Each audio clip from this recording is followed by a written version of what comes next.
David, je bois à ta santé. Et moi la tienne. In vino veritas. C'est notre troisième euh, séance intitulée Confidence, réflexion autour du monothéisme ou sur le monothéisme. Sans trop tarder, je te donne la parole. Merci, Samy.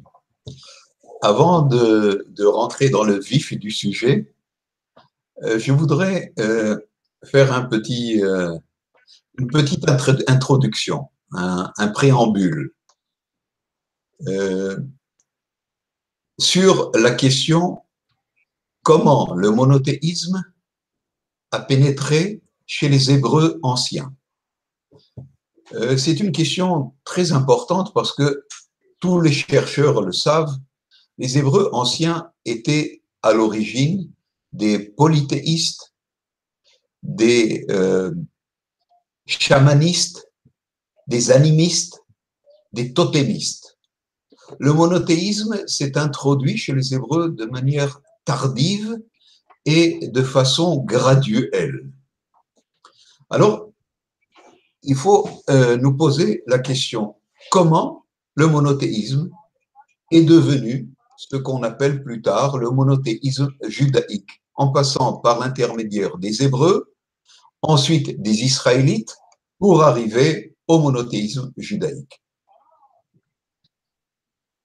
Au XIVe siècle, avant l'ère chrétienne, il s'est passé quelque chose de très important en Égypte. Il me semble qu'il y a un raisonnement quelque part. Non? Il y a quelque chose qui gêne la diffusion? Non? Tout va bien. Bon. Au XIVe siècle, en Égypte pharaonique, il y a eu ce qu'on appelle la réforme religieuse de Akhenaton, le célèbre pharaon égyptien, qui a bouleversé toutes les bases de la religion pharaonique et les cultes des différents dieux du panthéon égyptien pour imposer un nouveau culte, ou plutôt un culte qui était parmi les cultes, mais pour le rendre le culte principal, sinon exclusif. Ce culte du dieu Aton, le disque solaire, le dieu solaire, a été le départ d'une contre-réforme, d'une réforme monothéiste en Égypte antique. Cette réforme a été accompagnée de choses assez terribles, comme par exemple le martelage, la destruction des effigies, des statues des autres dieux. Cela va nous rappeler certaines choses qui se sont passées dans notre XXIe siècle, comme par exemple la destruction des statues de Bouddha en Afghanistan par les talibans. Et à l'occasion, je te laisserai la parole pour développer ce sujet. Mais je veux terminer mon préambule. Et c'est à partir de cette réforme qu'est apparue l'idée même du monothéisme. Il y a un Dieu et les autres dieux sont abaissés de leur pédestal, sont au niveau de dieux qui n'ont absolument aucune importance et aucune fonction divine. Alors tu vas me dire, Samy, mais quel rapport y a-t-il entre cette réforme monothéiste égyptienne, il y a un avion qui passe, dans notre région très bouleversée, je ferme la fenêtre pour que nous ayons un peu plus de silence. Alors, quel lien y a-t-il entre cette réforme monothéiste de Akhenaton en Égypte et le monothéisme judaïque? Le lien est indirect, mais il existe et il est très fort. Finalement, si on essaye de comprendre d'un point de vue historique, que s'est-il passé? C'est qu'après cette réforme d'Akhenaton, qui a duré quelques années, il y a eu en Égypte une contre-réforme. Le culte antique du panthéon égyptien a été remis en vigueur. Il y a eu une contre-réforme. Le clergé égyptien s'est révolté contre la réforme monothéiste de Akhenaton, qui avait détruit tous les autres dieux antiques de l'Égypte, et il a persécuté les disciples, le groupe de disciples de Akhenaton, parce qu'il avait créé un petit clergé avec un groupe de disciples. Ces disciples, qui ont été persécutés par la contre-réforme de Amon et du panthéon égyptien, n'ont pas eu le choix que de fuir l'Égypte. Ils ont fui l'Égypte vers quelle direction et vers quelle région? Vers le Sinaï, évidemment. Et après le Sinaï, ils sont arrivés en terre d'Israël, sur la terre des Hébreux, dans le pays des Hébreux. Et là, arrivés à Jérusalem, ils ont commencé leur petite propagande monothéiste. Comme ils étaient des gens lettrés et qu'ils étaient d'un niveau intellectuel bien supérieur aux Hébreux, ils ont commencé à propager leurs idées monothéistes d'un Dieu un, unique, qui domine le monde, et que sans ce Dieu un, le monde disparaît. Les Hébreux, au début, en tant que polythéistes, avec leur panthéon où il y avait des dizaines de dieux, El, Anat, Ashtaroth, Baal, et même Yahvé, on retournera à ce nom spécifique de Dieu, d'un Dieu hébreu qui était le Dieu des forgerons du cuivre, ont commencé à subir cette propagande qui petit à petit s'est développée. Les Hébreux étaient très réticents à cette propagande, à cette propagande monothéiste. Pendant des centaines d'années, ils ont refusé cette propagande monothéiste. Et ce petit groupe d'Égyptiens, petit à petit, s'est dilué, a disparu dans la population, mais son concept monothéiste a perduré. Lorsqu'il y a eu ce qu'on appelle l'alliance des tribus israélites, qui est une alliance politique contre les occupants philistins, s'est développée l'idée de ce qu'on appelle l'énothéisme. Ce n'est pas encore du monothéisme, c'est une idée qu'il y a un Dieu local d'un peuple qui reconnaît l'existence des autres dieux, des autres peuples, mais ce Dieu est son Dieu privé, local, national. C'est ce qu'on appelle l'énothéisme. Chez les tribus israélites, s'est développé petit à petit cet énothéisme.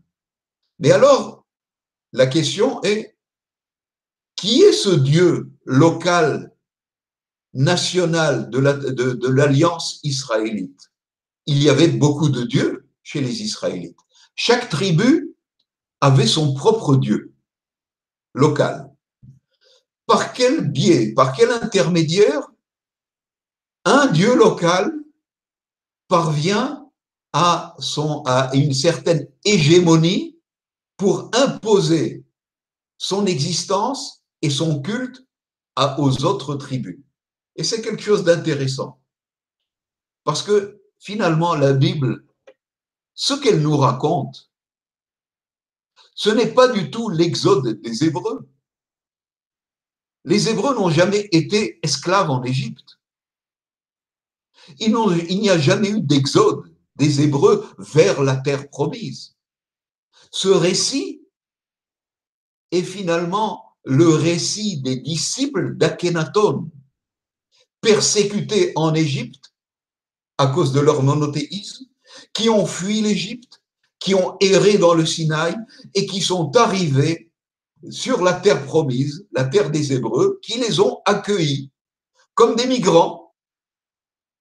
Il faut croire que les Hébreux étaient de bonne poire et qu'ils ont accueilli ces migrants qui finalement ont introduit chez eux l'idée, le concept du monothéisme. La Bible a repris, la Torah, le Pentateuque, a repris ce récit égyptien des disciples d'Akhenaton et il l'a hébraïsé, israélianisé, judaïsé. Il l'a repris à son compte et il en a fait un récit fondamental du peuple hébreu. On voit ça de toutes parts.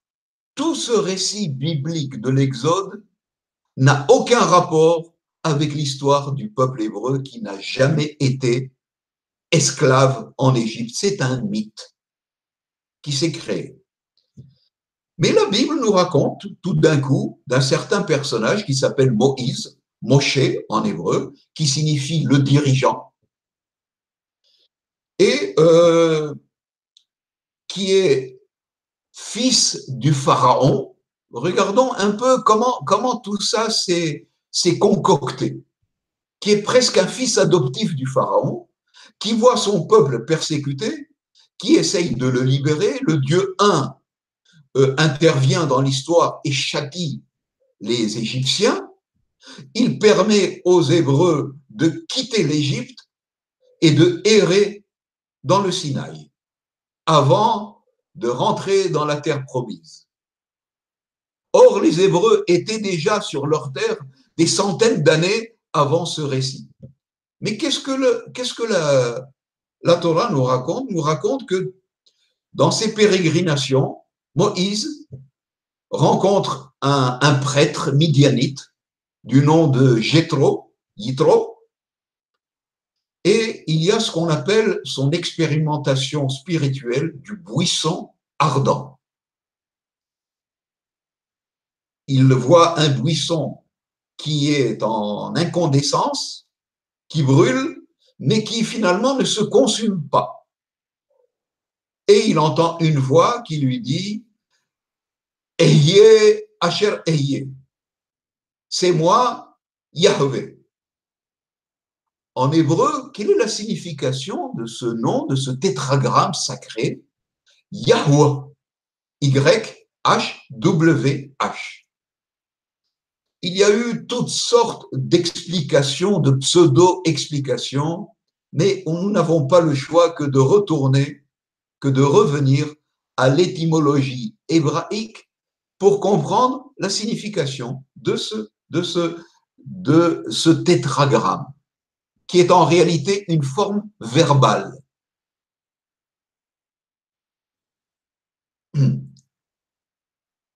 Avant d'expliquer l'étymologie de ce tétragramme, il faut savoir que parmi les dieux des Hébreux, comme je te l'ai dit, il y avait beaucoup de dieux, mais il y avait un dieu qui était le dieu, comment dire, corporatif des forgerons du cuivre.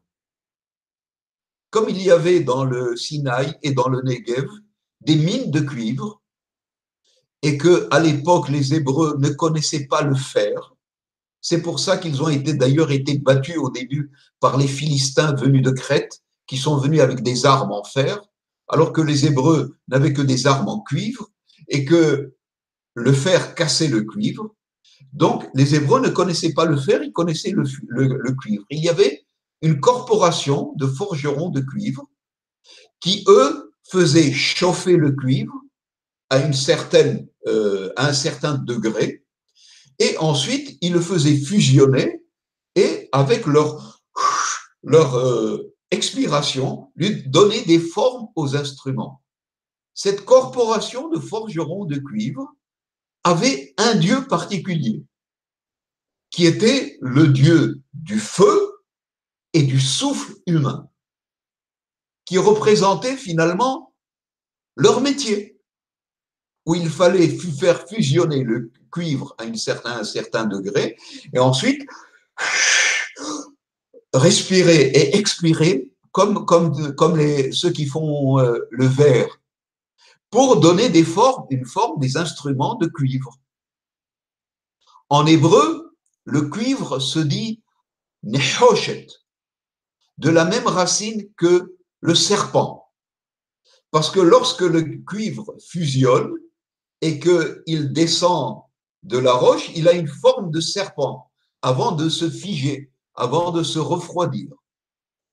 Ce Dieu-là était Yahweh, était le Dieu du feu et de la respiration et de la ventilation des bronches. Tu vois, je vais faire ce bruit-là.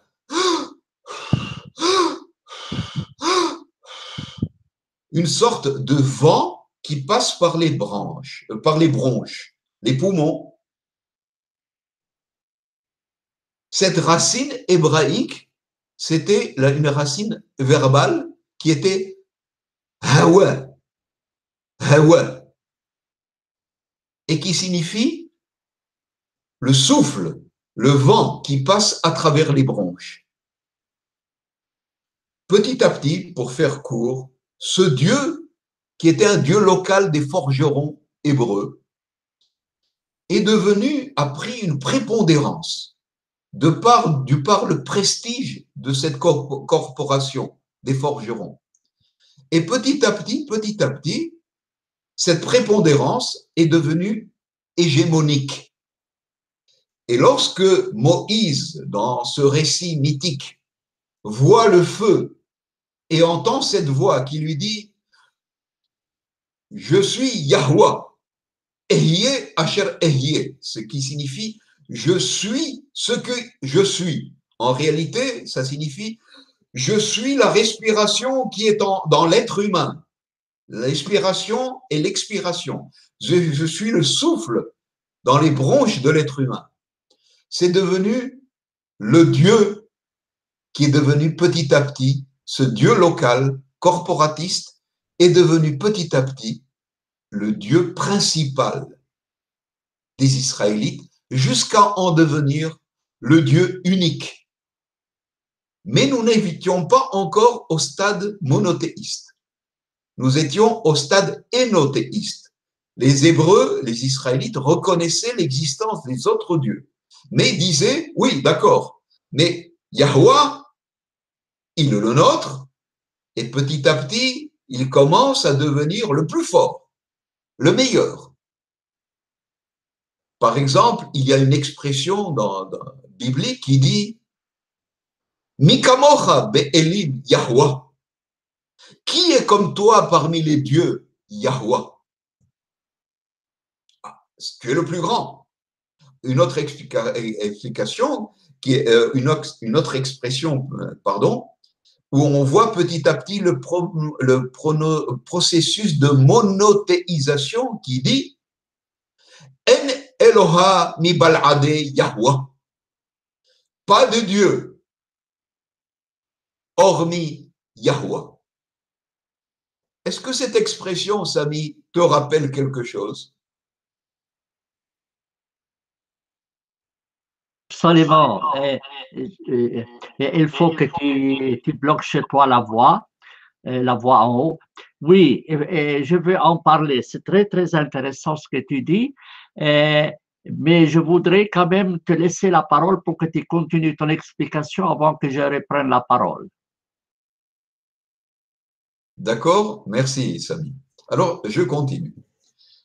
Alors, justement, petit à petit, ce processus de monothéisation qui s'est développé petit à petit chez les Hébreux récalcitrants, réticents au monothéisme, et ensuite l'énothéisme dans l'alliance des tribus israélites, a abouti bien très tardivement, au monothéisme judaïque près de 800 années après. C'est un processus qui a duré 800 années, ce qui signifie que les Hébreux étaient très réticents au monothéisme. Le monothéisme a triomphé chez les Hébreux et chez les Israélites seulement lorsqu'il y a eu la grande crise politique de la scission, le schisme entre le royaume sudiste de Juda et le royaume nordiste d'Israël, lorsque, sous les coups de boutoir de l'Assyrie et de la Babylonie, il y a eu une réflexion chez les Judéens en se disant, mais comment est-ce possible que notre Dieu, Yahweh, que l'on considère comme le plus grand, comment se fait-il que viennent des étrangers un roi, Nabuchodonosor, et il arrive à détruire notre temple, le temple dédié à Yahweh. Cela signifie tout simplement que nous n'avons pas assez obéi à Yahweh. Nous l'avons trahi. Nous devons être encore plus croyants en un Dieu un. Notre péché a été de croire à côté de Yahweh, de croire à d'autres dieux. Nous avons été des associateurs. Et là encore, Samy, lorsque tu interviendras, tu me diras, est-ce que le mot, l'expression associateur évoque en toi certaines réminiscences du Coran? Et donc, petit à petit, le monothéisme judaïque s'est implanté et a détruit de l'intérieur le polythéisme hébraïque, l'animisme hébraïque, le totémisme hébraïque et l'énothéisme israélite. Juste une petite remarque sur le totémisme hébraïque. De façon très curieuse, la Bible a conservé des réminiscences du totémisme hébraïque. Chaque tribu a un dieu totem représenté par un animal, un emblème, un peu comme les indigènes de ce qu'on appelle aujourd'hui le continent américain, où il y avait un arbre totem, où s'étaient gravés toutes sortes d'animaux qui étaient des emblèmes de leurs ancêtres. Eh bien, dans la Bible, c'est exactement la même chose. Chaque tribu est représentée par l'emblème d'un animal. Judas, il est le lion. Joseph, il est le taureau. Binyamin, il est le loup. Naphtali, c'est le daim. Dan, c'est le serpent, etc., etc., etc. Et il y a écrit dans la Torah, monothéiste, tu ne planteras pas d'arbre totem dans ton pays, parce que c'est une abomination. Cela signifie que les Hébreux anciens se réunissaient autour d'un arbre totem, faisaient des danses, faisaient un culte, faisaient des fêtes en mémoire à leurs ancêtres, à l'âme de leurs ancêtres, donc des animistes. La Bible a tellement polémiqué, combattu toute la culture antique, polythéiste, animiste, totémiste des Hébreux, qu'elle a pratiquement éradiqué, à part de temps en temps quelques réminiscences. Voilà le processus de la monothéisation judaïque qui s'est implantée dans le peuple hébreu israélite. J'ai terminé mon introduction. À toi, Samy. David, c'est vraiment très intéressant ton explication et c'est tout à fait académique, scientifique, tout ce que tu veux. Et je veux reprendre la parole fidèle un peu à ma manière de concevoir les choses, c'est que moi, je me pose les questions que je rencontre dans la vie et puis j'essaie d'y répondre. Et alors, comment se fait-il que je me suis heurté à cette question du monothéisme et du polythéisme, etc., à part évidemment l'islam, la destruction des statues de la Mecque par Mahomet? C'est en fait un jour, les talibans disent qu'il faut détruire les statues de Bouddha. Et je me suis dit, mais diable, pourquoi donc c'était, et pourquoi fallait-il détruire les statues de Bouddha? C'était en l'an 2001. En l'an 2001. Et je travaillais à ce moment-là à l'Institut suisse de droit comparé et on cherchait un sujet de séminaire, de colloque. Et j'ai proposé l'art dans le droit. L'art dans le droit. Et mon sujet a été accepté. Et je leur expliquais qu'en fait, je me demandais pourquoi on détruisait les statues de Bouddha. Quelle est la raison derrière ce geste musulman? C'était la destruction des statues de Bouddha, c'est 2001. Et tout le monde probablement a en tête les images de Bouddha. Je veux les partager. Je veux les partager. Je vais essayer de les partager si j'arrive à les partager. Oui, je vais essayer de les partager. Reste avec moi. Donc, partager un lien. Attendez. Alors, juste partager. Voilà, tu vois ici, je crois, les statues de Bouddha, n'est-ce pas? Tu les vois. Tu me fais un signe avec le doigt. Tu les vois. Très bien. Donc, les statues de Bouddha avant la destruction à gauche et après la destruction en l'an 2001. Et je veux maintenant quitter cette image. Je partagerai après d'autres images. Et je me suis dit, mais comment se fait-il que les musulmans qui avaient là des statues dans l'Afghanistan plus de 1000 ans commencent à détruire ces statues? Et on a eu le même problème avec Daesh, tu le sais très bien. On l'a eu aussi du temps des Romains avec le christianisme. On l'a eu à les Coptes qui ont détruit aussi des monuments pharaoniques, etc. Les musulmans, la première idée qu'avaient les frères musulmans après avoir obtenu le pouvoir sous Morsi, c'était à la télévision, la première idée géniale qu'ils avaient, c'est qu'ils voulaient détruire le Sphinx et les pyramides. C'était la première idée géniale qu'ils avaient. Et on leur a dit, mais comment c'est fait? Comment nous les avons depuis plus de 2000 ans et maintenant vous êtes plus musulmans que nous? Il dit, nous n'avions pas le pouvoir de le faire. Maintenant, on a le pouvoir et on va le faire.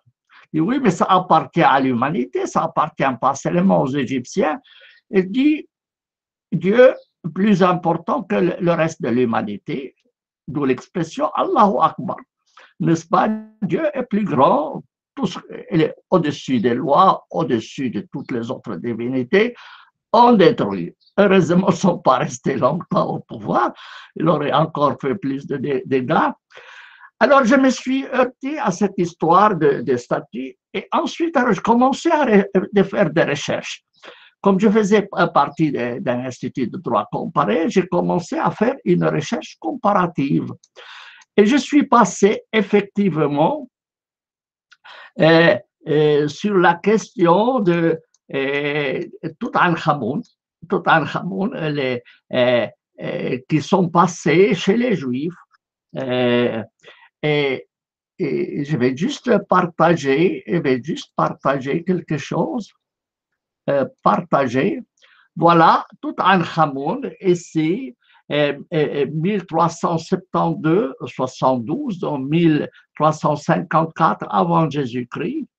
Et on voit à gauche la statue de Hatshepsut, 1490, 1468 avant Jésus-Christ. Et cette statue cassée comme ça se trouve en fait dans les musées du Caire. Je vais juste continuer un petit peu. Et voilà notre Moïse à gauche et notre Toutankhamon qui est à droite. Et ici, alors, on tombe sur les 10 commandements que tu connais par cœur. Et la grande surprise, c'est qu'en fait, les talibans ne faisaient qu'appliquer le deuxième commandement de la Bible. Donc, il était plus juif que les juifs. plus fanatique que Moïse, alors bon, ouais, autant que lui. Et je me suis, après, me suis posé la question, Moïse qui descend de la montagne et qui voit son peuple adorer les veaux d'or, qu'elle soit réelle ou pas, mais c'est dans la Bible, et cette norme, qu'est-ce qu'il fait? Et il donne un ordre, puis en un seul jour, il tue 3000 personnes. Je me suis dit, mais en quoi ça les gêne que des gens adorent les veaux? Est-ce qu'ils sont obligés de faire comme lui? Alors, c'était la question que je me suis posée à la suite de cela. Alors, je vais vous donner après la référence à cet ouvrage que j'ai écrit sur l'art. Et ici, tu le sais très bien, c'est la déesse Asherah, et puis épouse de Yahvé dans le judaïsme. Donc, on a trouvé ces statuettes en Israël. Moi, j'ai toujours pensé que les Juifs étaient en fait des monothéistes. Eh bien, ce n'était pas le cas. C'était pas le cas. Comme tu l'as si bien expliqué, mais je ne vais pas revenir sur l'histoire. Il y a aussi les Talmuds, mais quelque chose de très drôle qu'on a trouvé, je vais te donner. Ici, c'est les scènes du livre d'Esther, Adora et Ropos. C'est en fait des peintures dans une synagogue juive qui se trouve dans la région là-bas de la Syrie, de l'Irak, à la frontière. Et on s'étonnait, puisque la Bible interdit l'introduction, les images, c'est le deuxième commandement, comment se fait-il qu'ils ont pu introduire des peintures? Et ça, tu vas pouvoir nous expliquer, puisque c'est dans ton domaine. Donc, j'ai retrouvé cette image.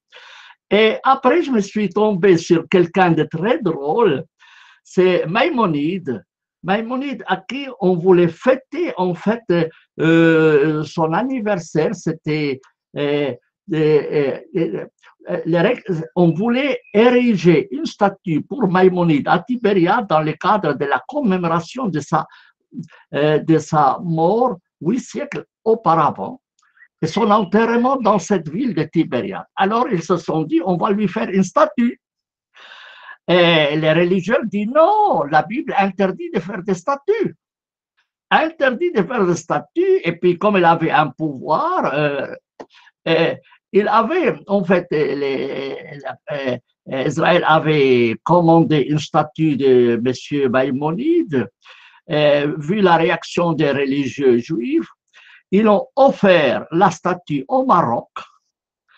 Et ils l'ont placée au lieu de la statue, ils ont juste écrit juste un mémorandum, quoi, quelque chose d'écrit. Maïmonide, né 1135, mort 1204. Donc, le pauvre Maïmonide était victime de ses propres enseignements. Parce qu'il disait, Maïmonide était contre les statues, vous ne pouvez pas faire une statue de Maïmonide. Alors, le pauvre diable, il a perdu avec cette histoire. Bien. Après, moi, je me suis heurté à la question chrétienne. Quelle était l'histoire du christianisme? Je ne vais pas trop faire le partage. Je vais revenir parmi vous. Mais voilà.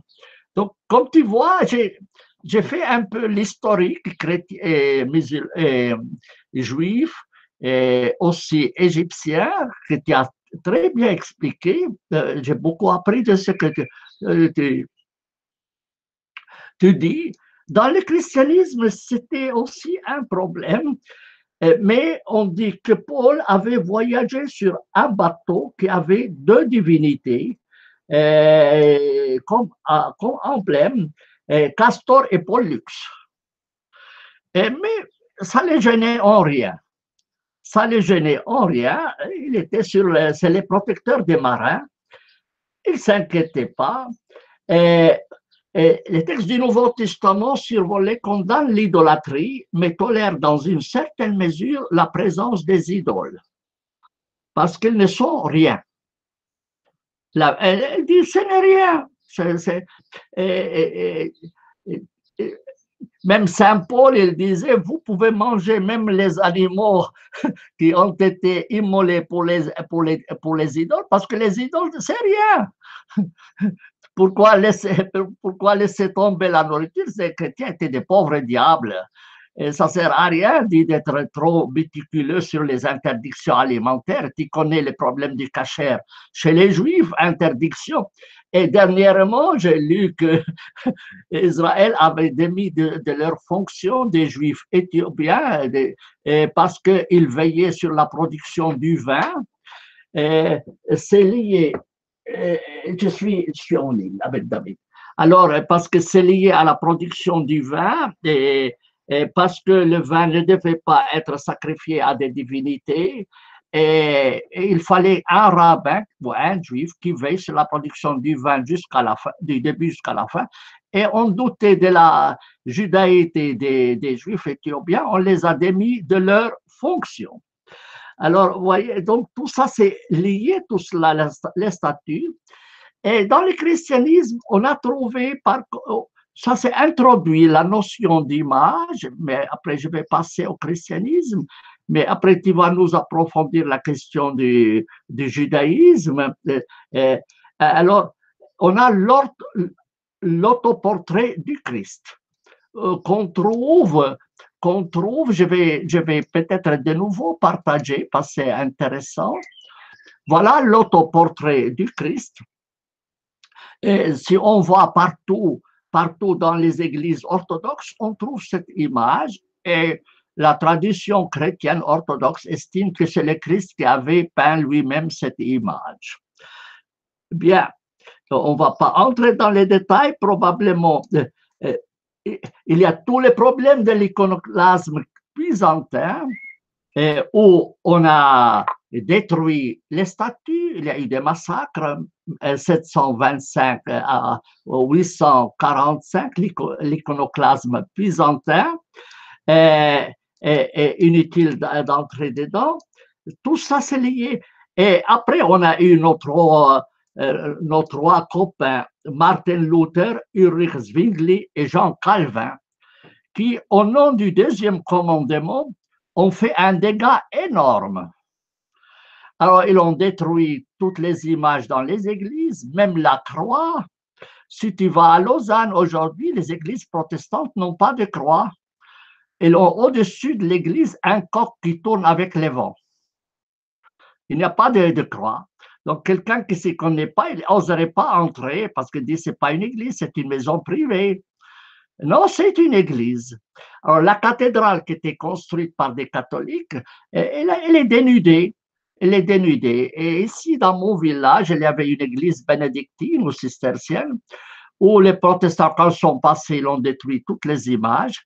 Et après, les Suisses se sont dit, mais non, on a détruit l'héritage national, l'art national. Ils ont commencé à le découvrir. À Romain-Moutier, tout en abbaye, ça a été abîmé, les murs. Maintenant, on est en train de décaper cela. C'est exactement comme Daesh. L'idée de Daesh qu'il ne fallait pas adorer les divinités. Il ne fallait pas adorer les divinités, mais c'est intéressant de vous donner l'exemple de... Il y a eu le problème, c'est le problème l'imagerie dans le christianisme dit toujours le deuxième commandement. Tu n'auras pas d'autre Dieu que Dieu, tu ne feras pas d'image.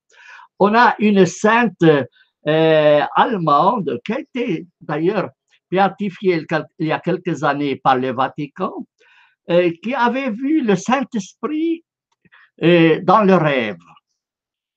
Et il s'est mis à le peindre en un joli petit garçon. Chacun se console comme il peut. Le pape était tout furieux. Comment tu oses peindre le Saint-Esprit en cette image? Alors ils ont dit le Saint-Esprit ne pouvait être peint en fait que sous la forme de la colombe ou le feu. Et après ils ont dit comment on va peindre la Trinité. On a eu le problème de la Trinité. Alors on a des images qui font plutôt peur aux enfants, avec le Christ avec 3 visages. Tu vois cette histoire, et le pape a dû intervenir pour dire voilà comment ça doit être la peinture. Alors, donc j'arrête là pour le christianisme, mais avant de passer au à l'islam, je vais te donner la parole pour que tu nous expliques. Moi, je sais que, par exemple, il y a Chagall, le grand peintre, parce qu'il faisait la peinture et son oncle, qui était un rabbin, refusait de lui serrer la main. Parce qu'il dit, tu dessines, tu vas contre le deuxième commandement. Donc, alors ils se sont dit, mais qu'est-ce qu'on peut peindre ou faire comme statue ou pas? Ils ont dit, c'est permis de faire une buste, la moitié jusque-là, mais pas entier, parce qu'estimons que l'esprit, l'âme ne peut pas habiter dans le buste, parce qu'il est coupé en deux. Et des histoires de fous, les autorités religieuses et juives, et jusqu'à maintenant, on a tous ces problèmes qui dérivent de ce deuxième commandement, tu n'auras pas de Dieu, tu ne peux pas le dessiner, etc. Et on va passer après au chrétien, à l'islam, comment se développer tout cela. Mais j'aimerais t'entendre sur le judaïsme. Qu'a-t-on fait avec le deuxième commandement? Quelles étaient les conséquences? Tu vas probablement nous parler de l'ordre donné dans la Bible de détruire les temples des autres peuples, de raser, mais je crois que tu es mieux placé que moi. Je te passe la parole. Merci Samy. Tu m'as bien fait rire avec l'évocation de toute cette, finalement, l'intolérance religieuse. Tout ce que tu as raconté, tu ne m'entends pas, Samy? Est-ce que tu m'entends? Tu m'entends? Est-ce que tu m'entends, Samy? Tu m'entends? Je voulais justement, tu as fait une sorte de rétrospective de tout ce qui a trait à l'intolérance religieuse. Cette intolérance religieuse, elle est venue évidemment du David, tu te vois en petit ou en grand? En petit. Oh non, il faut que tu te vois en grand. Alors, clique sur ton image à toi, parce que quand j'ai fait le partage, j'ai dû cliquer.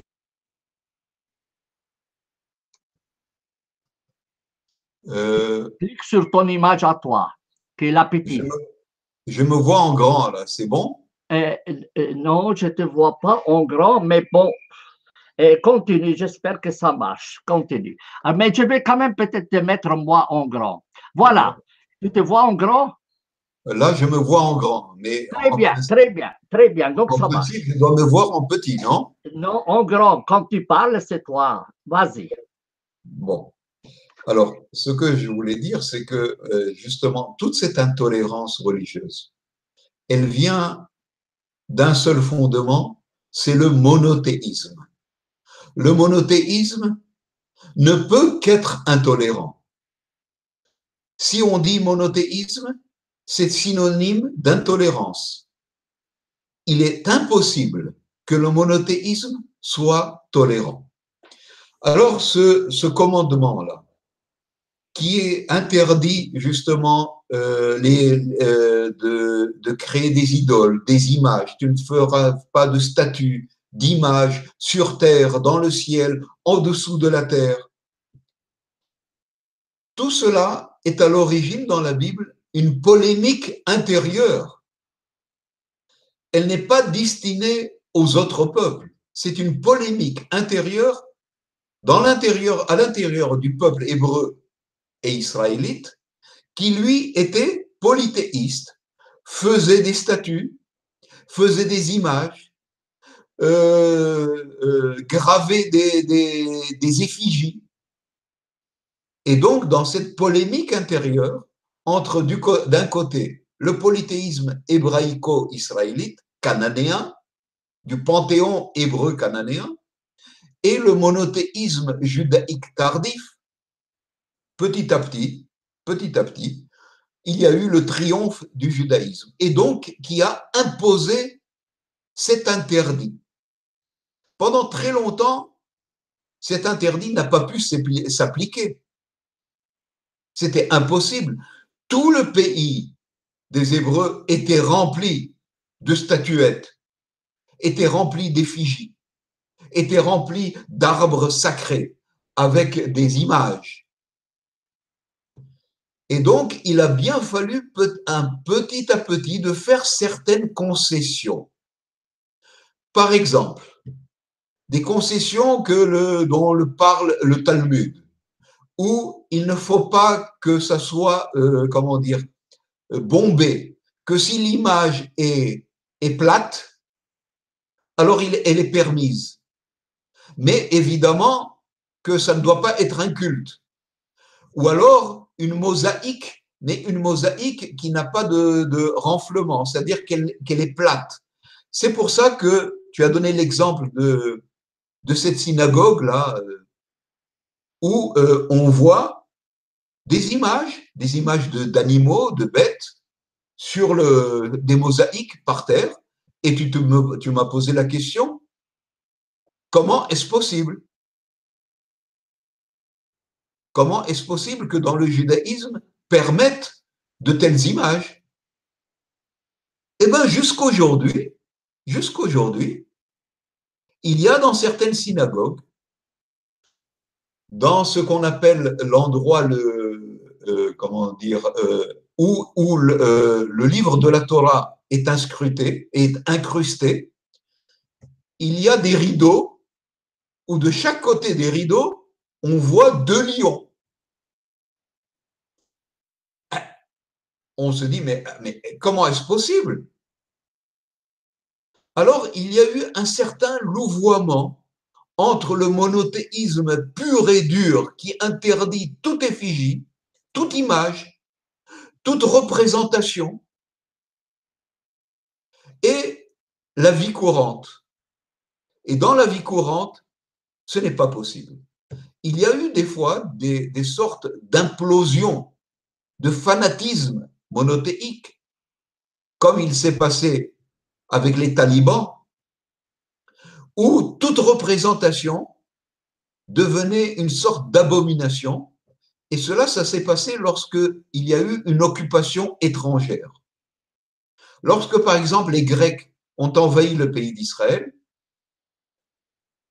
et ont souillé le temple et sont venus avec leurs idoles, il y a eu une exacerbation de l'anti-idolâtrie. Parce que ça représentait, tout d'un coup, l'idolâtrie a représenté l'occupant étranger. Et donc, les Asmonéens ont détruit toutes les idoles, toutes les images. Ça s'est passé aussi avec l'occupation romaine. Les Romains sont venus, ils ont occupé, ils sont venus avec leurs effigies. Et les Israélites, judaïques et monothéistes, se sont mis à les poncer, chaque effigie. La célèbre sentence de Jésus, où on amène à Jésus une pièce de monnaie avec l'effigie de César. Et on lui dit, pour le piéger, hein, des rabbins pharisiens lui disent, et des scribes lui disent, dites-moi, Yeshua, Jésus, faut-il payer l'impôt à César?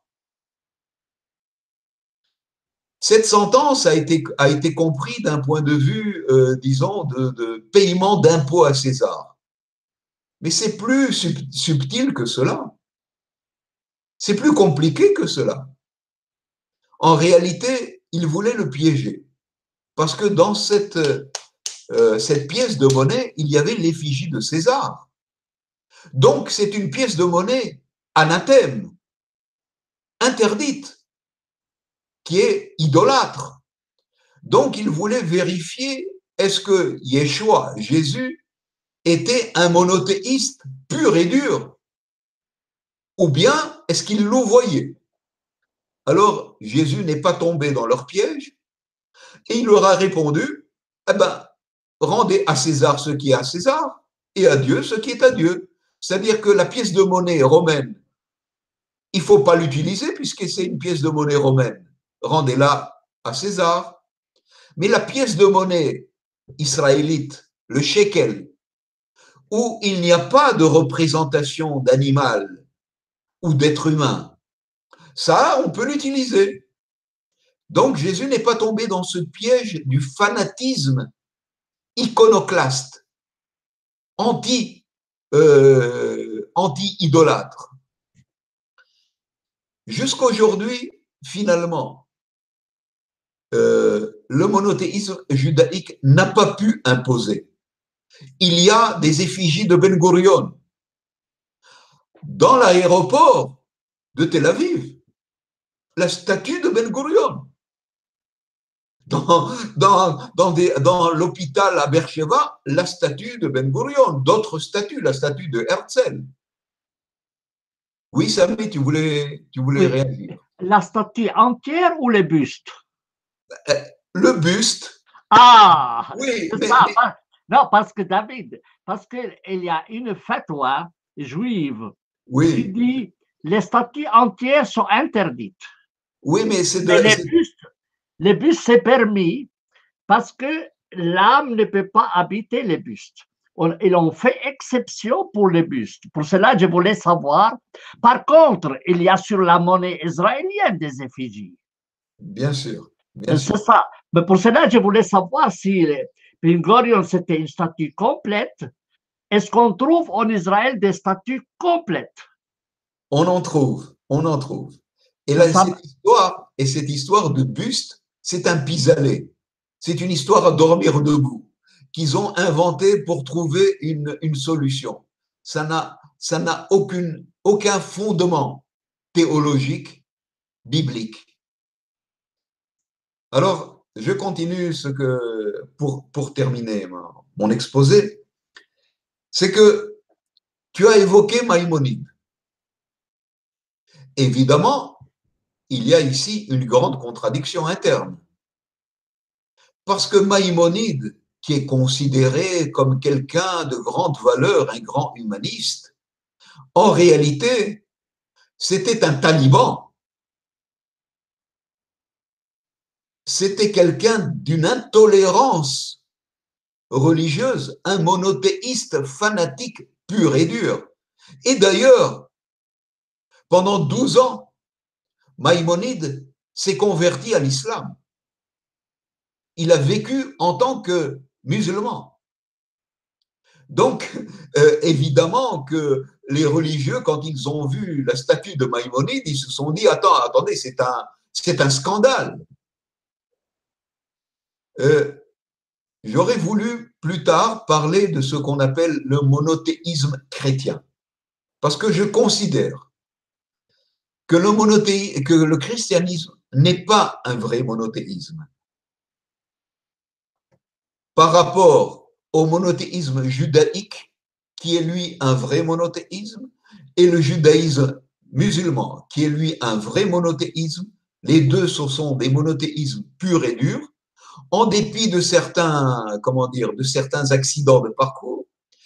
Par contre, le christianisme, pour moi, n'est pas un vrai monothéisme. Avant de te donner la parole, je voulais juste évoquer l'histoire de ce scandale qui s'est passé avec les Juifs d'Éthiopie pour la question du vin. Ce n'est pas l'État d'Israël qui a fait ça, ce sont les rabbins. Et pourquoi donc? Parce que on pense que les rabbins ont des préjugés vis-à-vis des Juifs d'Éthiopie parce qu'ils sont de couleur noire, de pigmentation noire. Pas du tout. Cela n'a aucun rapport avec leur pigmentation de peau. C'est tout simplement parce que le judaïsme éthiopien ne se conforme pas à la codification talmudique. Et étant donné que dans cette industrie où il y avait la production de vin, il y avait des Juifs éthiopiens qui s'occupaient de la production de vin et qui ont donc touché de leurs mains le vin. Et sans reconnaître la codification talmudique, le vin devenait nécessairement ce qu'on appelle une expression dans le judaïsme, nesser. Ça signifie vin interdit pour la libation. Parce que dès qu'un non-juif talmudique touche du vin, le vin devient impur à la consommation. Et comme les Juifs d'Éthiopie ne reconnaissent pas la codification talmudique, et ils ont leur propre halakha, un peu comme la charia musulmane, leur propre codification, donc l'établissement rabbinique talmudique a voulu leur imposer, et c'est pour ça qu'il a recommandé de les licencier. Ça a fait un tollé général terrible dans tout Israël, et finalement, l'industrie a été obligée de les reprendre. Ce qui va se passer, c'est que maintenant, cette industrie ne sera pas de vin, leurs bouteilles de vin, leur production, ne sera pas considérée comme cachère à 100% par les ultra-orthodoxes qui font toujours de la surenchère sur la cachérisation des produits. Je referme la parenthèse et je te donne la parole, Samy. À toi, Samy. Attends, maintenant, c'est moi qui prends la parole. Je suis obligé de cliquer puisque j'ai fait le partage. Et pour revenir à ta question, est-ce que le christianisme, c'est un vrai monothéisme? Samy, une seconde, je ne t'ai pas vu cliquer, je me vois en grand. Est-ce que c'est bon? Et, et maintenant, tu me vois en grand? Non, en petit. Je dois cliquer sur moi. Alors, clique sur moi, peut-être, comme ça tu me vois en grand. Voilà, maintenant je te vois en grand. Tout va Très bien. On est obligé maintenant, puisqu'on a fait les partages, probablement c'est le problème, mais bon, on nous a assez vus et l'important c'est notre voix. Tu es toujours beau. Bien, ça peut te rassurer. Alors, effectivement, David, cette question du Christ, la question de la Trinité qui se pose chez les Juifs, comme se pose exactement chez les musulmans, où il dit le Christ ne peut pas être fils de Dieu, ça veut dire c'est Dieu. Et le christianisme a trouvé un système, il dit c'est comme le triangle, il a trois angles, mais c'est toujours les mêmes. Le soleil a une chaleur, une forme, une lumière, et les trois ne font qu'un seul soleil, donc les trois qualités. Mais le christianisme n'a pas toujours suivi cette opinion. Il y a eu aussi des opinions chrétiennes, l'arianisme, etc., qui disaient non, ils considèrent le Christ comme un personnage humain, mais le Coran nous a posé de sacrés problèmes parce que c'est la parole de Dieu du Saint insufflée dans Marie. Donc, ça crée un problème. Donc, ce n'est pas un être humain comme tous les autres. Les Juifs diront non, c'est le fils d'un soldat romain, etc. Tu connais la combine.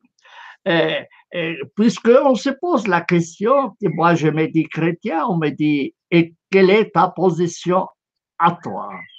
Alors effectivement, je me rappelle d'une discussion avec un libraire égyptien. Tu sais, je suis allé plusieurs fois en Égypte pour acheter des livres, comme partout dans les pays arabes, pour acheter des livres pour l'Institut suisse de droit comparé. Je suis allé dans une bibliothèque et dans une librairie. Dans les librairies, on ne fait pas, on n'achète pas seulement des livres, on doit aussi discuter. On s'assoit, un café, un Coca-Cola, qu'est-ce que tu bois? Bon, alors tu t'assois, mais après, tu engages la discussion, et puis il y a un qui me dit, tu achètes des livres de droit musulman, tu es musulman? Je dis non, je suis chrétien. Ah, tu m'intéresses. Je dis, ah bon, et pourquoi je t'intéresse? J'ai une question. Je dis, et laquelle? Est-ce que Jésus est fils de Dieu? C'est la question qui m'a posé ce jeune libraire. Et moi, je lui dis, tu es pressé. Tu es pressé à recevoir la réponse.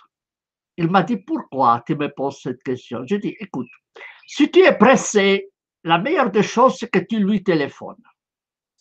Tu lui téléphones et tu lui dis, écoute, on a un problème à ton égard, on ne sait pas où te situer, et puis, alors, tu es le fils de Dieu ou pas? Il dit, et si je ne suis pas pressé, qu'est-ce qu'on doit faire? On attend la mort. Et si on le rencontre au paradis, on lui posera la question. Ça ne sert à rien de se compliquer la vie. Et il me dit, oui, mais ça te pose pas de problème, dis-moi. Je lui dis, moi, ça ne me pose aucun problème. C'est celui qui se pose des problèmes qui doit chercher une solution. Mais il dit, comment se fait-il? Toi, tu es chrétien et ça ne te pose pas de problème. Je dis, écoute, chez nous, en Orient, on ne demande pas à quelqu'un, tu es le fils de qui? Parce que ça veut dire que tu doutes de sa paternité, ça crée des problèmes à l'infini. Vaut mieux ne pas se mêler des affaires familiales. Et il me dit, et Marie, tu crois qu'elle était enceinte par le Saint-Esprit? Je dis, ça c'est ton Coran. Tu te débrouilles avec tes chefs. C'est pas mon problème. Va poser les questions à tes chefs. Il dit, et pour toi? Je dis, écoute, moi, je ne peux pas dire si Marie est vierge ou pas. Est-ce qu'on pose la question à propos de ta soeur si elle est vierge ou pas? Il dit non. Alors, ne pose pas cette question. C'est une question familiale, ça ne porte quel malheur. Il dit, mais pour finir, tu crois quoi? Je dis, écoute, je n'ai pas le registre de l'état civil. Donc, je ne peux pas savoir qui est le père ou la mère de Jésus-Christ. Hein? Et si tu veux à tout prix avoir une réponse de ma part, tu m'engages comme juriste et je te fais une recherche. Et je ne suis pas sûr d'arriver à un résultat, mais tu me payes. Hein? Gratuit, je ne fais rien. Ah bon, d'accord. Et j'ai acheté le livre. Effectivement, la question du Christ, ce qui est intéressant, c'est l'enseignement pour moi. Ce n'est pas la question s'il est le fils de Dieu, le fils de Romain, le fils de je ne sais pas qui, ça ne me regarde pas du tout. Et il ne me viendrait jamais à l'idée de lui demander « Et tu es le fils de qui ?» Ça ne me regarde pas, c'est vraiment son problème à lui, ce n'est pas le mien. C'est lui qui lui trouve un problème, qui lui trouve une solution, mais pas à moi. Bien, alors maintenant revenons à la charge du christianisme, on l'a vu. On a vu la question du christianisme qui s'est posée. Et malgré cela, ils ont eu des positions extrêmes à propos du deuxième commandement, où les protestants nous ont fait des dégâts énormes. Et même l'Église a dû prendre, l'Église catholique a fait une encyclique. Comment on doit dessiner Dieu? On n'a pas le droit de les dessiner n'importe comment, parce qu'autrement, ça va choquer les gens. Et d'ailleurs, à Lyon, ici à côté de moi, il y avait un évêque qui, lui, il avait fait du zèle. Il avait martelé et détruit toutes les peintures et toutes les statues à Lyon. Et le pape lui écrit, c'est joli, c'est bien, tu es fils zélé, très très bien, mais tu aurais dû utiliser cela pour enseigner les peuples et pas pour faire du fanatisme. Tu vois, ça c'est ce qu'il avait dit le pape à cet évêque de Lyon. Maintenant, ce qui s'est passé, c'est que on passe maintenant du côté musulman. Oui, dis-moi. Oui. Avant de passer au monothéisme musulman, je voudrais revenir au christianisme et expliquer pourquoi j'ai dit que le christianisme n'est pas un vrai monothéisme. Est-ce qu'on me voit en grand quand je parle? Je dois cliquer sur moi. Ça va? Tout va bien? D'accord. J'ai dit que le christianisme n'est pas un vrai monothéisme, pas à cause de la question de la Trinité, mais pour une toute autre raison. Lorsqu'on dit que dans le christianisme, on dit que les opposants au christianisme disent que ça signifie que quoi? L'homme s'est fait Dieu, un être humain s'est fait Dieu. Comment dire, c'est une hérésie. Or, en réalité, dans la pensée, dans la théologie chrétienne, ce n'est pas l'homme qui s'est fait Dieu, c'est Dieu qui s'est fait homme. C'est Dieu qui s'est incarné dans l'être humain. Et si Dieu s'est incarné dans l'être humain, le christianisme cesse d'être un monothéisme pour devenir un humanisme. En réalité, le christianisme s'est libéré du monothéisme pour devenir un humanisme. Mais ce message n'a pas été compris parce qu'il est très délicat. À l'époque de Jésus, de dire que Dieu s'incarne dans l'être humain pour vivre la condition humaine et pour que le monothéisme devienne un humanisme, c'était très, très compliqué et très délicat à le dire. C'est pour ça qu'il y a beaucoup d'ambiguïté dans le message de Yeshua, de Jésus. Il ne pouvait pas dire cela à son peuple de manière si nette et si claire parce que il l'aurait tué à la seconde même qu'il aurait prononcé cette phrase. Et donc, Jésus a été obligé de louvoyer en parlant de concepts hébreux animistes anciens qu'il a remis au goût du jour, à l'ordre du jour, en jouant sur la langue hébraïque. Et lorsque tu me parles de la Trinité, tout le monde pense que la Trinité, c'est quelque chose de catholique très tardif qui n'a aucun rapport avec la religion israélite et avec le judaïsme. Or, c'est faux. Il y a dans la Trinité quelque chose de fondamentalement hébreu. Et je vais tenter de t'expliquer comment et pourquoi par l'intermédiaire de la langue hébraïque. En hébreu, Yahvé est considéré comme le rocher d'Israël. Il est d'ailleurs appelé comme ça. Eben Israël, le rocher d'Israël. Or, si on prend cette racine hébraïque, Eben, on peut la scindre, faire une petite scission de cette racine, et on rencontre dans Eben, donc Dieu, le rocher d'Israël, Ab, le Père,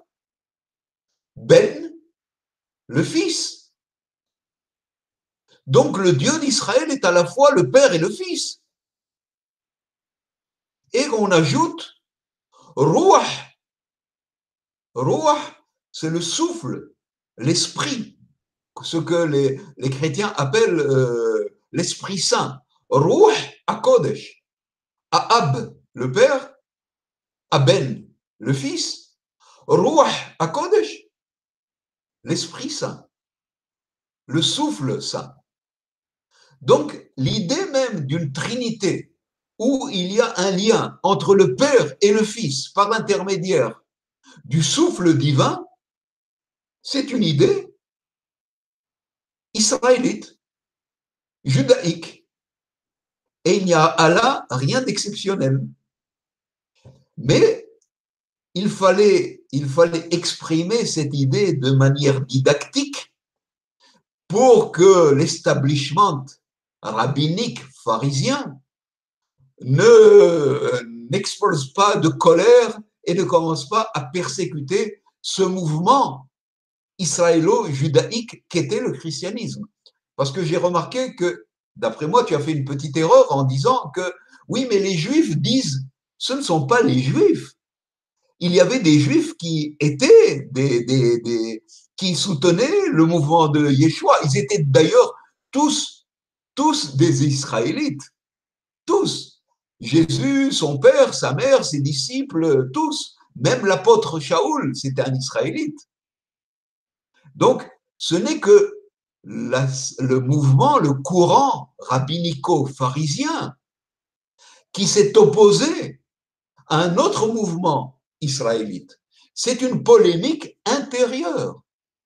Ce n'est que bien plus tard, à cause de toutes sortes de conjectures dont je ne peux pas aujourd'hui m'étendre, qu'il y a eu une scission et que petit à petit, le christianisme, qui signifie en réalité le messianisme, c'est un mot grec qui signifie Messie, Mashiach en hébreu, qui a été rejeté par l'establishment rabbinico-pharisien pour en faire une religion à part.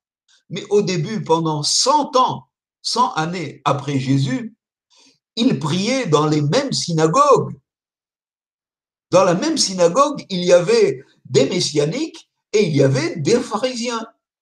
Et petit à petit, les messianiques ont été chassés des synagogues. Et l'establishment rabbinico-pharisien a mis sa mainmise sur tout le judaïsme. C'est ma remarque que je voulais donner sur le christianisme. C'est pourquoi je dis que le christianisme n'est pas un vrai monothéisme comme le judaïsme et l'islam. Et je ne dis pas cela de manière péjorative. Bien au contraire. Je dis cela de façon très positive. Parce que le christianisme, finalement, a élevé le judaïsme et qu'il est devenu un humanisme. Plus tard, évidemment, l'Église, qui s'est sentie un peu en infériorité théologique vis-à-vis du judaïsme, parce que le judaïsme a accusé le christianisme d'être idolâtre et de faire la représentation des images, et les protestants ont voulu être des biblicistes, n'est-ce pas? Donc ils se sont fondés sur le judaïsme pour faire les ravages en détruisant les icônes, en détruisant les images, en détruisant tout ce qui est représentatif de l'art chrétien. Voilà, c'était ma remarque sur le christianisme. À toi, Samuel. Merci, c'est vraiment très intéressant ta manière de concevoir les choses en tant qu'hébraïsante à partir de la langue. Très intéressant. Je vais peut-être maintenant passer au monothéisme musulman. Alors, comme on a dit… Samy, une seule… Est-ce qu'on te voit en grand ou bien… Ah oui, alors maintenant, maintenant tu me vois en grand. Moi, je te vois en grand. Tout va bien. C'est très bien. Maintenant, ça va très bien. En fait, il faut cliquer quand on fait le partage des images, on a des problèmes. Mais ça va très bien. Ça va très bien. Alors, en fait, dans l'islam, qu'est-ce qu'on trouve? Et il y a le débat autour de Jésus-Christ, la Trinité. D'ailleurs, la Trinité dans le judaïsme, la Trinité chrétienne dans l'islam, n'est pas Dieu, Fils et Saint-Esprit, mais Dieu le Père, Jésus et Marie. Oui. C'est Marie la troisième divinité. Et il y a un verset qui dit, c'est toi qui as dit à tes disciples, prenez-moi et ma mère comme Dieu. Donc, eux considèrent Jésus, c'est d'après la chrétienté, compris par le Coran. Donc, les chrétiens adorent trois divinités, Dieu le Père, Dieu le Fils et Marie. Le Saint-Esprit, il ne le critique pas, puisque le Coran lui-même, il dit que Jésus a été en fait conçu par la parole de l'Esprit, par le souffle de l'Esprit. Donc, ça ne leur pose pas de problème puisque le Coran en parle. C'est le problème de Marie. Bien que Marie, elle est très respectée par le Coran, c'est le seul nom qui est mentionné dans le Coran, mais ils ont compris, et le Coran a compris, parce que c'est probablement une secte chrétienne qui idolâtrait Marie. Qu'est-ce qu'on trouve en fait dans le Coran? Le Coran, c'est un mélange de plusieurs courants de pensée, principalement israéliens, bibliques et talmudiques. Et on a l'histoire de Moïse avec le veau d'or. C'est la même histoire, donc pourquoi est-ce que vous adorez? Alors, on a le verset, le chapitre 7. Alors, il y a avant tout, il y a les problèmes. Le Coran parle de Noé et son hostilité à l'écart des idoles et s'étend longuement sur l'histoire d'Abraham, modèle des musulmans, qui a mis en miettes les idoles de sa tribu. C'est le chapitre 21, 58 du Coran, notamment ce verset-là, provoquant la colère de sa tribu. Et oui. C'est la reprise d'une fable talmudique. Exact. Donc, ça ne vient pas de la Bible, mais ça vient du Talmud. C'est exact. Par contre, on a l'histoire de Moïse, avec cette histoire du veau d'or, mais où on a introduit le Samaritain. Le Samaritain, que c'est lui qui avait en fait la statue, alors que ça n'avait aucun rapport, et tu m'as expliqué qu'une fois qu'en fait on a introduit le Samaritain parce qu'il y avait une haine entre d'un côté les rabbins et les Samaritains, alors on l'a coincé dedans. Eh bien, par contre, étrangement, le Coran parle des statues de Salomon. Il parle des statues de Salomon où il dit que ils font pour lui ce qu'ils souhaitaient, sanctuaires, statues, plateaux comme des bassins et marmites ancrées, genre de David, faites pour remercier. Peu de mes serviteurs sont remerciés. Donc ici, il dit qu'il faisait pour lui des statues, etc. Donc les esprits ou les djinns, etc. Et on voit aussi la question des statues, parce que tout dans l'islam, c'est passé avec l'histoire des statues. Est-ce qu'on va permettre les statues? C'est toujours le deuxième commandement qui a posé des problèmes. Et on fait une exception où Jésus aurait fait des statuettes. Cela ne figure pas dans le Nouveau Testament officiel, mais dans des apocryphes, qu'on appelle les apocryphes, ou l'évangile de l'enfance arabe, on l'appelle comme ça. Eh bien, alors, je lis un passage je suis venu à vous avec un signe de votre Seigneur. Pour vous, j'ai créé de la glaise comme la figure d'un oiseau, puis je souffle et avec l'autorisation de Dieu, elle devient un oiseau. Donc ça, c'est un des passages. Et évidemment, dans la Bible, c'est l'unicité de Dieu, elle est toujours affirmée. Qul Allahu Ahad, ça vient directement de la Bible, dit Dieu est un et unique. On ne sait pas d'où ça vient, est-ce que ça vient de la Bible ou d'un autre auteur, mais bref, le terme lui-même est hébraïque. Parce que c'est la seule fois où on utilisait cette forme-là. On a eu après le problème de l'art figuratif qui n'est pas lié au monothéisme, au concept de monothéisme. Alors, dans le judaïsme, en fait, le refus des statues et des images est lié à la question du monothéisme, où on avait peur d'associer une divinité à Dieu à travers ces images, à travers ces statues. Et dans l'islam, on a pris cette haine contre les statues, etc. D'un côté, évidemment, Abraham qui a détruit les statues parce qu'il a dit comment vous adorez ce que vos mains font. Non, et ensuite il a prononcé sa fameuse phrase que il y aura la haine entre vous et moi éternellement. Et parce jusqu'à ce que vous adoriez un seul Dieu. Donc, ici, on voit l'intolérance biblique qui s'est introduite dans le Coran à travers le personnage d'Abraham, qui est dans le Coran, dans ce verset, fameux verset de la haine, là, est considéré comme le modèle que les musulmans doivent suivre. Et on a développé à partir de cela toute une théorie qui s'appelle alliance des aveux.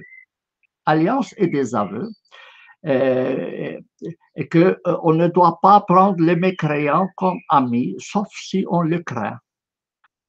Et alors, c'est greffé ensuite l'idée de la dissimulation. Mais on ne va pas s'étendre, mais la question dans l'islam par rapport à l'art, elle est parallèle. Elle est parallèle, à mon avis, ce n'est pas vraiment le même concept dans le judaïsme. Et là, on va le trouver surtout dans la sunna. Les paroles attribuées à Mahomet. Alors, il y a avant tout, évidemment, le monothéisme avec la conquête de la Mecque. Si conquête il y a eu, et à la Mecque, il y avait un panthéon qui avait 360 divinités éparpillées autour de ce petit sanctuaire où les tribus se réunissaient là-bas. Et une de ces divinités était d'ailleurs faite de dattes. Et lorsque la tribu avait faim, elle les mangeait. Donc, c'était vraiment une divinité digeste, et très bonne à manger. Alors, la première chose que Mahomet fait, c'est de détruire toutes les statues de la Kaaba, parce que interdiction du polythéisme, tous les concepts de l'association, d'où les concepts que tu as dit, Allahu Akbar. Et Dieu est plus grand, mais plus grand à quoi? Ça veut dire qu'il y a d'autres divinités ou quoi? Alors ça pose, ça fait ricaner certains, dit oui, mais vous dites, vous ne reconnaissez pas les autres dieux. Si Dieu est plus grand, ça veut dire qu'il y en a d'autres, mais ils sont plus petits, mais ils existent. Bref, alors il a détruit ça. Et étrangement, la Sira et les ouvrages et les traditions musulmanes expliquent que Mahomet a trouvé dans la Kaaba les images d'Abraham, d'Isaac, de Jésus et de Marie. Et il a protégé l'image de Jésus et de Marie et il a dit effacez tout le reste. Effacez tout le reste. Et c'est resté longtemps dans la Kaaba les images de Jésus et de Marie. jusqu'à ce qu'il y ait l'incendie et aussi les attaques contre la Kaaba et sa destruction. C'était, je crois, construit 3-4 fois. La pauvre Kaaba n'a pas, détruite par les musulmans eux-mêmes, il faut préciser. Donc, et ce qui explique qu'en fait, cette Kaaba était très probablement un lieu de culte pour les autres divinités, mais aussi où Jésus et Marie trouvaient aussi leur place dans les panthéons. Et par contre, pour les images, il y a plusieurs récits de Mahomet un peu drôles où en fait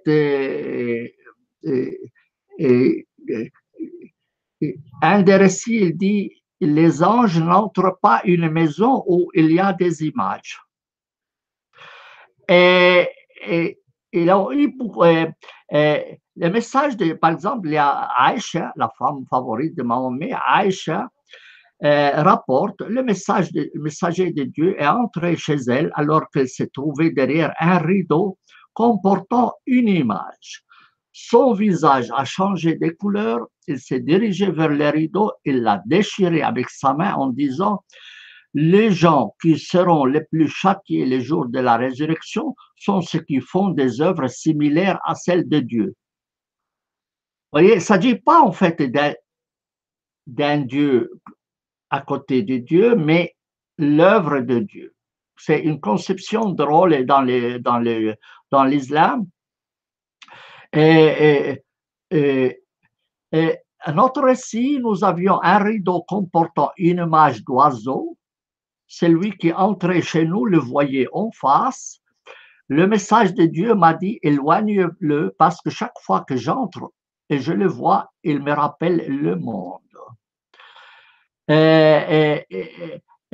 Il a aussi ordonné de détruire toutes les croix, et après on a développé toute une conception autour de l'image. Qu'est-ce qu'on a le droit de faire, qu'est-ce qu'on n'a pas le droit de faire, et c'est posé après la question jusqu'à la photographie.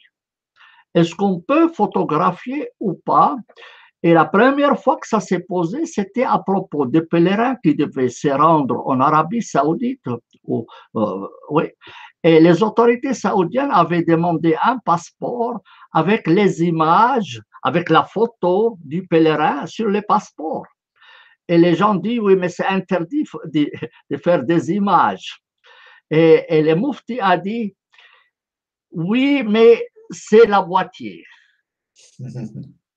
Et il y a aussi on trouve des images sur les timbres et toute une série de choses. Et jusqu'à aujourd'hui, l'art est très mal vu. L'école d'art du Caire pose un sacré problème aux religieux qui refusent. Et comme je te l'ai dit, c'est l'histoire des pyramides et des statues. Et c'est aller plus loin, c'est la représentation de l'être humain même. Et les talibans, quand ils ont occupé les pouvoirs là-bas en Afghanistan, ils ont certes détruit les statues de Bouddha, mais ils sont allés dans tous les musées. Il y avait des images ou des statuettes d'oiseaux. Ils leur ont tous coupé la tête. Alors, un des enseignements de l'islam, c'est que pour invalider une image, il suffit de faire une ligne du côté du cou. Donc, on lui coupe la tête. Donc, il n'est plus vivant. Ou bien, on lui enfonce le doigt dans les yeux. Ou bien, il ne doit pas être assise sur terre, et doit surnaturel. Pour cela, Chagall faisait ces images qui volaient dans l'air. C'est la même conception juive, mais ça n'a pas vraiment un lien directement avec le monothéisme tel qu'il est exprimé dans l'islam. Et ils vont jusqu'à la représentation théâtrale. Est-ce que tu peux... Alors, bon, on n'a pas le droit de représenter les prophètes. Ça n'a rien à faire avec le monothéisme. Mais même faire une pièce de théâtre, ils ne l'acceptent pas facilement. Et ce n'est que dernièrement que l'Arabie saoudite a permis l'ouverture d'un théâtre à Riyad. Est-ce qu'on a le droit de faire des représentations? Ils ont dit oui, on peut faire du théâtre, mais ils ont mis, je crois, 30 conditions avec lesquelles, en fait, tu ne peux rien faire. Ils ont fait une trentaine de conditions avec lesquelles, si tu agis dans ces cadres-là, tu peux, par exemple, quelqu'un ne peut pas aller faire représenter un polythéiste dans un film. Mais on fait quoi alors si on fait un film? Etc. Beaucoup, par exemple, interdiction de la mixité entre hommes et femmes. Ce qu'on voit, ça n'a vraiment rien à faire avec les monétismes, mais c'est un développement du deuxième commandement qui a été adopté. Maintenant, bon, puisqu'on parle d'expérience personnelle, une de mes étudiantes était hindouiste. C'était à côté de Paris. Ah, tu es hindouiste? Oui. Écoutez, j'ai appris que vous avez de nombreuses divinités chez vous. Dit oui. J'ai dit, pouvez-vous m'expliquer comment ils peuvent cohabiter? Parce que nous, on a un seul Dieu et on a beaucoup de problèmes avec lui. Et vous avez, je crois qu'ils ont 300 millions de divinités ou des choses pareilles, 300 millions. Je dis, comment vous allez vous arranger avec ça? Il m'a expliqué qu'en fait, leur divinité, c'est des spécialistes. Il y a une divinité pour la santé, une divinité pour la naissance, une divinité pour le boisson, une divinité pour la pluie, une divinité pour ceci et cela. Donc, chacun a sa spécialité, un peu comme les médecins. Donc, ils ne marchent pas les uns sur les pieds des autres. Et une de ces divinités, c'est l'éléphant. Le grand éléphant, et je me rappelle la plaisanterie, je lui ai dit, écoutez, la prochaine fois que vous allez rendre hommage au dieu éléphant, demandez-moi pour que je vous accompagne, parce que moi, je fais partie de la protection des animaux. Invitez-moi que je rende mes hommages à la divinité éléphant. Et par la suite, expérience personnelle, c'est une visite à Rome où j'étais visiter les Panthéons. Les Panthéons, une idée extraordinaire qui m'a inspiré un article par la suite. C'est les Romains ont dit, au lieu d'éparpiller tous les divinités, pour chacun un hôtel occupé du terrain, etc., non. Pourquoi on ne fait pas un seul local où on les met tous ensemble? Et c'est la plus grande coupole du 1er siècle qui est encore intacte, elle est extraordinaire, et sur lesquelles d'ailleurs ça a été construit le modèle de la cathédrale de Saint-Pierre et aussi le Capitole de Washington. Donc ça a servi comme modèle. Si vous allez à Rome, allez-y, visitez-la, c'est le plus beau monument, à mon sens, de Rome. Et je me suis dit, les polythéistes étaient extrêmement intelligents. Ils ont mis toutes ces divinités ensemble, soit à Rome, soit à la Kaaba. Très probablement, tu peux nous parler des panthéons orientaux. Et aujourd'hui, on a un problème avec les mosquées.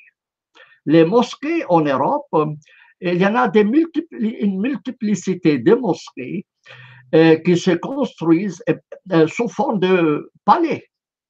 Ce n'est pas des petits locaux où on prie, non. L'imam veut avoir un lieu, un empire. Et alors, ils se construisent des grandes constructions comme ça qui coûtent des millions aux contribuables.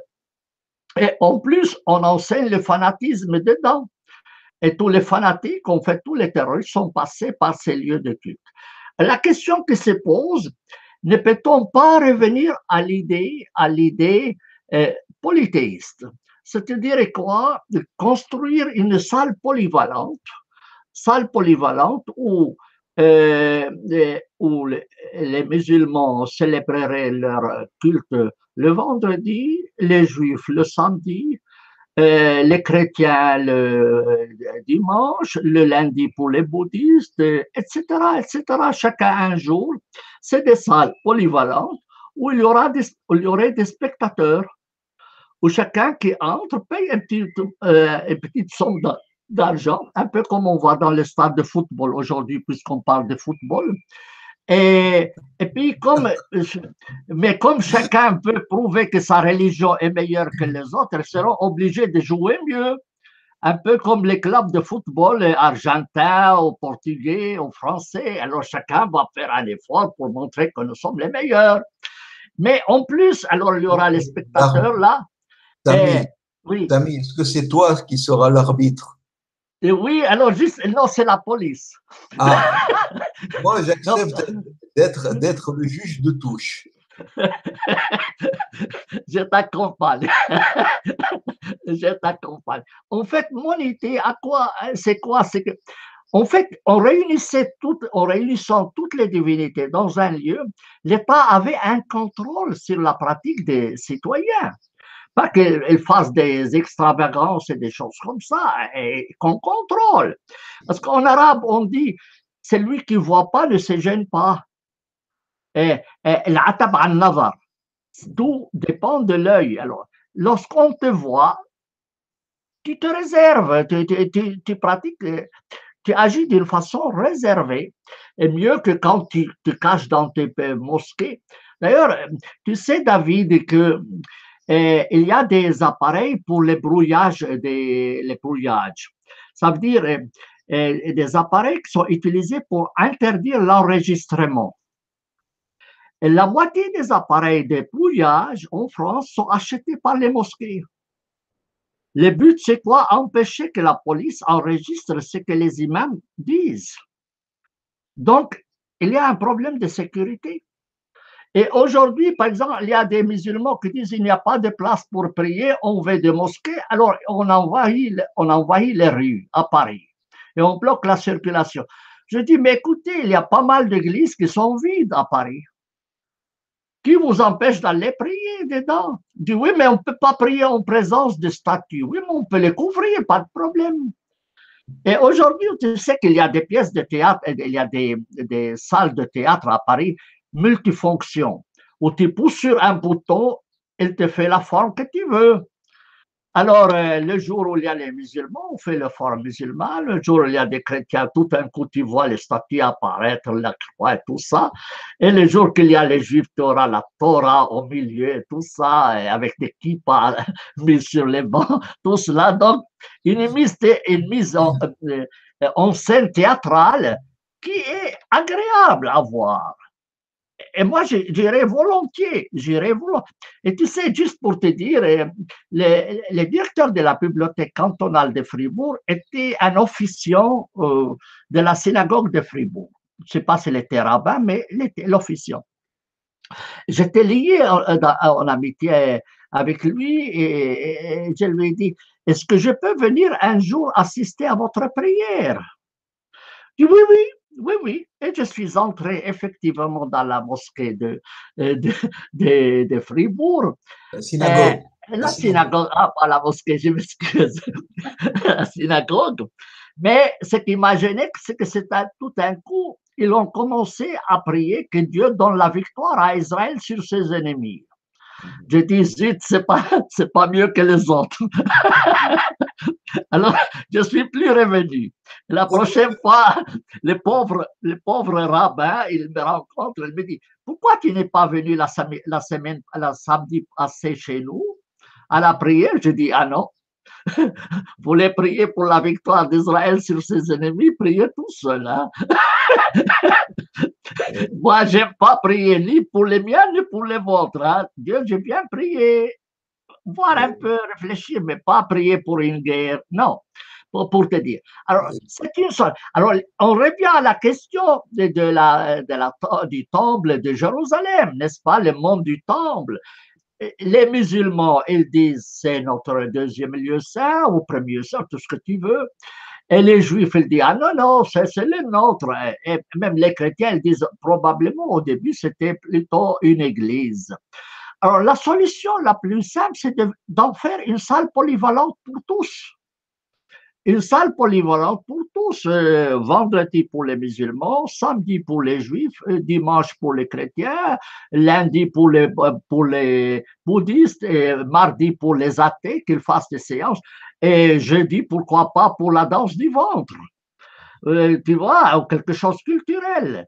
Parce que à quoi bon faire des mosquées qui ne servent à rien pour finir? Les lieux de culte doivent unir les gens et pas les séparer de cette manière. Et s'il y a un Dieu, il saura connaître les siens. Il n'aura pas de problème à distinguer la prière des juifs, des chrétiens et des musulmans et des autres. Voilà, ça c'est mon idée à propos du monothéisme que je trouve néfaste à l'humanité. Je partage entièrement ton point de vue. J'ai rien contre. D'ailleurs, j'ai créé une nouvelle religion dans laquelle j'ai dit que toute personne peut y entrer. Les polythéistes, les monothéistes, les hindouistes, les athées et tout ce que tu veux. Donc, une religion ouverte à tous les gens. Maintenant, je vais te laisser la parole parce que certainement, ça, c'est que tu as dit et j'ai dit probablement va t'inspirer des choses utiles à nos auditeurs. Voilà. Oui, Samy, pour conclure, ta vision extrêmement optimiste de salle polyvalente, hein, de culte polyvalent, c'est une belle vision, mais elle est impossible. Elle est impossible pour une seule raison. Pas à cause des polythéistes. Les polythéistes, tu ajoutes encore un Dieu, ils te disent ah ben c'est bien, c'est une bénédiction, encore un. Comme ça, on pourra sortir notre épingle du jeu. Ils vont se guerroyer entre eux, nous on va être tranquilles. Voilà, par exemple, hein, mais les polythéistes sont tolérants par essence. Le monothéisme est intolérant par essence. Il est impossible qu'il y ait un culte polyvalent où, comme tu as dit, le vendredi, ça sera tel jour pour tel culte, le samedi un autre, le dimanche, le lundi, le mardi. C'est impossible. Le monothéisme n'est pas viable dans notre humanité. Il faut le combattre. Je sais que tu es un homme de paix et que tu voudrais rassembler l'humanité, mais on le sait très bien qu'il y a des théologies criminelles, intolérantes, prédatrices qui se sont créées dans l'humanité. Je ne crois pas à de tels compromis. Je ne crois qu'au combat jusqu'à l'éradication. Le monothéisme, par essence, est criminel. Même si des monothéistes ne sont pas eux-mêmes des criminels. Je parle de la théologie. La théologie monothéiste est criminelle, anti-humaniste. C'est pour ça que le combat doit être un véritable combat pour délégitimer le monothéisme et dire que le monothéisme est contre l'humanisme, qu'il n'a pas sa place, il n'a plus sa place dans l'humanité. Et que toute personne qui veut continuer à être monothéiste déclare la guerre contre toute l'humanité. La seule solution, c'est le retour pour les monothéistes à l'énothéisme, ce qui signifie que quelqu'un dit, OK, moi je ne veux rendre un culte qu'à un seul Dieu. C'est son droit. Mais il lui est interdit d'interdire les autres divinités. Or, le monothéisme interdit le culte aux autres divinités. C'est pour ça qu'il doit être interdit par la loi. Seul l'énothéisme comme compromis est possible, à part le polythéisme, l'animisme, le totémisme, le chamanisme et toutes les autres religions du monde, toutes les autres philosophies du monde. Le monothéisme doit être interdit par la loi.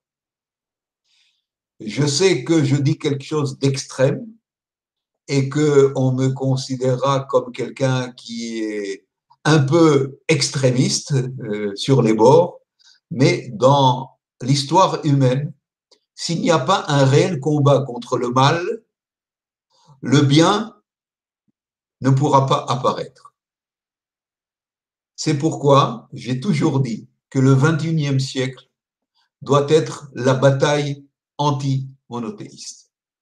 Tout comme d'autres siècles ont été la bataille contre le nazisme, contre l'esclavagisme, contre la répression des femmes. Notre siècle doit délégitimer le monothéisme. Le monothéisme tel qu'il est, dans son essence même, pousse au crime. Qu'on le veuille ou non, même si des monothéistes disent, des monothéismes judaïques que je rencontre me disent, mais enfin David, regarde, nous sommes des êtres humains, nous sommes tolérants. Je leur dis, d'accord, mais à chaque petit accident de l'histoire, vous pouvez devenir des bêtes furieuses, des criminels furieux. Le monothéisme, c'est une religion de furieux criminels. Elle doit être éradiquée. C'est mon mot de la fin. À toi, Samy, pour le terminer. Juste une petite remarque sur la Trinité. Tu sais qu'il y a ce qu'on appelle la mystique juive, la Kabbalah. Dans le livre du Zohar, le livre kabbalique par excellence, il y a une phrase célèbre que je voudrais te citer de mémoire, où il dit comme cela. Comment est-il possible que 3 fassent 1? Et de quelle manière 3 peut être 1? Nous ne le savons pas. Et pourtant, nous savons que 3 font 1. C'est le livre du spiritualisme judaïque par excellence. Cela signifie qu'il est possible de disloquer le monothéisme pour en faire une théologie acceptable et légitime pour l'humanisme s'il y a une réforme profonde pour qu'il devienne un énothéisme ou même mieux, un nouveau polythéisme. C'est mon mot de la fin. À toi, Samy. Oui. Et effectivement, quand tu introduis ces nouveaux concepts, d'énothéisme, qui est très intéressant, très peu connu, je ne l'ai jamais entendu auparavant, avant de te connaître, ce concept, mais qui est très concevable et très intelligent même, je suis obligé de me joindre à toi. Dans les concepts. Je suis tout à fait d'accord. Le monothéisme mène malheureusement aux catastrophes. Tout ce que moi, je pense, comme tu le sais, je suis un peu, je ramasse. J'essaie de ramasser le maximum des gens. Je me dis, tu sais, les gens, tu ne peux pas les amener de force à boire. Tu ne peux pas les amener de force de boire. Et progressivement, la religion, c'est une expérience personnelle. Et il faut donner la chance aux gens d'évoluer d'eux-mêmes. Mais si tu prends quelqu'un qui dit, tu sais, il faut apprendre à nager, voilà le lac, il est devant toi, jette-toi dedans, le pauvre diable, il n'est pas habitué, il risque de se noyer. Alors je dis, calme, calme, calme, calme-toi, David. Calme-toi, David. Tu vas trop, tu vas trop vite en besogne. Tu sais, nos amis, tu, tu sais, tu sais, il y a un professeur tunisien très intéressant qui est décédé. C'est un grand ami à moi, Mohamed Cherfi, qui a écrit l'introduction à mon livre, Introduction au droit musulman, et qui il avait un étudiant malien. Il avait un étudiant malien et il dit au professeur une expression malienne.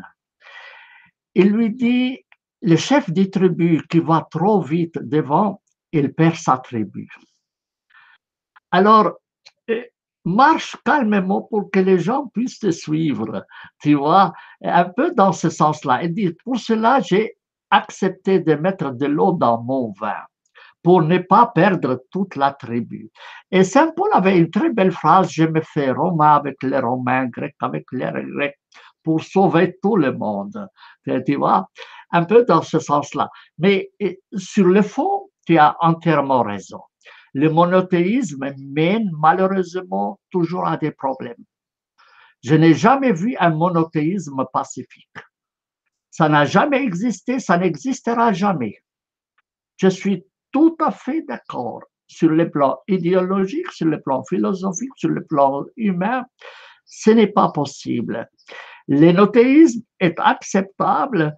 Le politisme, c'est encore meilleur, mais je vais forcer personne. Mais disons, donnons la chance aux gens à réfléchir. Et on dit en arabe, un grand plat doit contenir le petit plat. Tu vois, et pas le contraire. Essayons un peu d'être ramasseurs, des ponts entre les gens. Et pas les. Le Coran dit d'ailleurs, il y a une belle phrase, il dit, si tu étais rude de cœur, les gens s'éparpilleraient loin de toi. Essayons. Et il y a une belle phrase aussi. Dieu dit à Moïse, il lui dit, va chez Pharaon et dis-lui des mots doux. Probablement son cœur sera moins dur.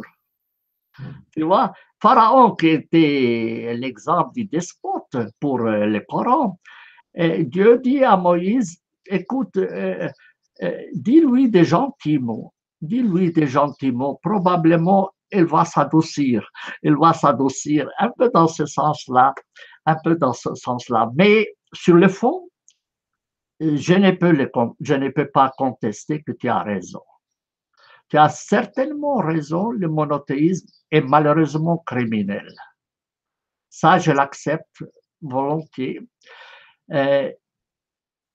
Espérons donc, Samy, oui, de trouver ce qu'on appelle la voie étroite oui, pour que oui, d'un côté, petit à petit, le monothéisme soit délaissé, c'est ça, pour retrouver petit à petit un réel humanisme c'est où ça. toute personne aura le droit de croire à ce qu'elle veut ou de ne pas croire. C'est l'article 18 de la Déclaration universelle des droits de l'homme. Exactement. C'est exactement ça, c'est à quoi l'humanité est arrivée, c'est beaucoup plus haut que toutes les religions monothéistes, beaucoup plus élevé que toutes les religions monothéistes réunies. David, c'était un immense plaisir de faire ces confidences. C'était vraiment des confidences. Et on a bien trouvé ce nom pour ces émissions. La prochaine fois, on a dit qu'on va faire sur la circoncision, mais on va rejoindre Abraham de nouveau, puisque c'est la cause de nos malheurs. Et ça va fâcher beaucoup de rabbins, de prêtres et de chefs, mais ça fait rien. Ça, tu sais, si tout le monde est contre toi, ça me dit que tu as raison.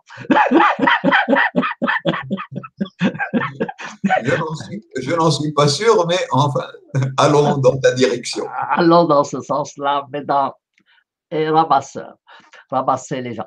Salut-moi toute ta famille et je te remercie pour ce temps de confidence qu'on va cultiver la semaine prochaine. Et je te souhaite une bonne nuit et je bois à ta santé in vino veritas. À la tienne. Shalom et au revoir. Shalom, Sadiqi. Assalam.